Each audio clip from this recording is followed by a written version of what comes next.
mana eta penyakit corona bibiluna ka pasien, lamun eta pasien maot sadekeun teu ditarima eta keluarga nongkenan sadekeun kaban aya urang mah ningali karunya ka mayit.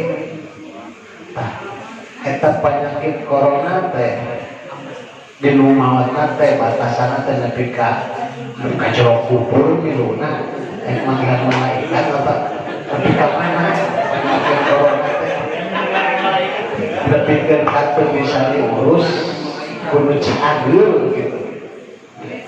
Eta miluna penyakit teh di maotna lebih ka mana sakitu paminten karunya betina ka maot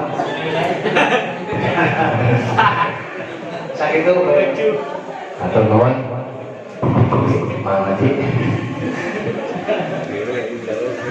dia memang polemik, tapi memang akhirnya sudah ada aturan. Lamun masyarakat tidak menerima pasien dipenjarakeun berang kata salam.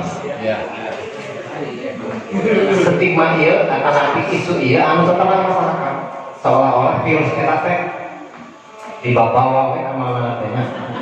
Padahal jalmi mau dengan sendirinya virus itu mati karena butuh inang, maksudnya teh butuh tempat untuk berkembang biak, butuh tempat untuk hidup si virus itu. Upami anjeunna jalmi mau virus itu, tapi memang tidak langsung gitu.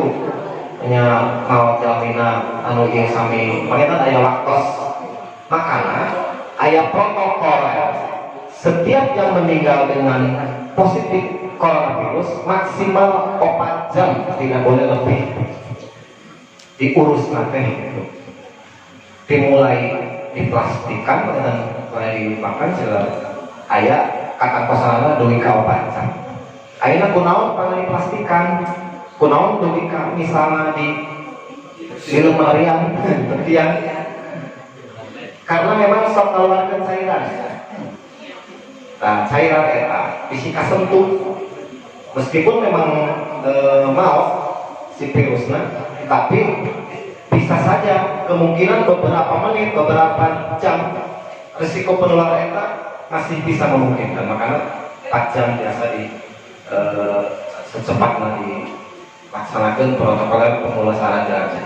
Akhirnya kenal tidak boleh dilayat, kenal tidak boleh maksimal 4 orang dalam tempat kuburan. Sanes berarti memang virus nangkena teh nuturkeun, tapi si pelayanna eta tidak boleh bergurumul eta paling. Jadi bukan masalah lain, tetapi anu bergurumul orang anu tidak boleh bergurumul.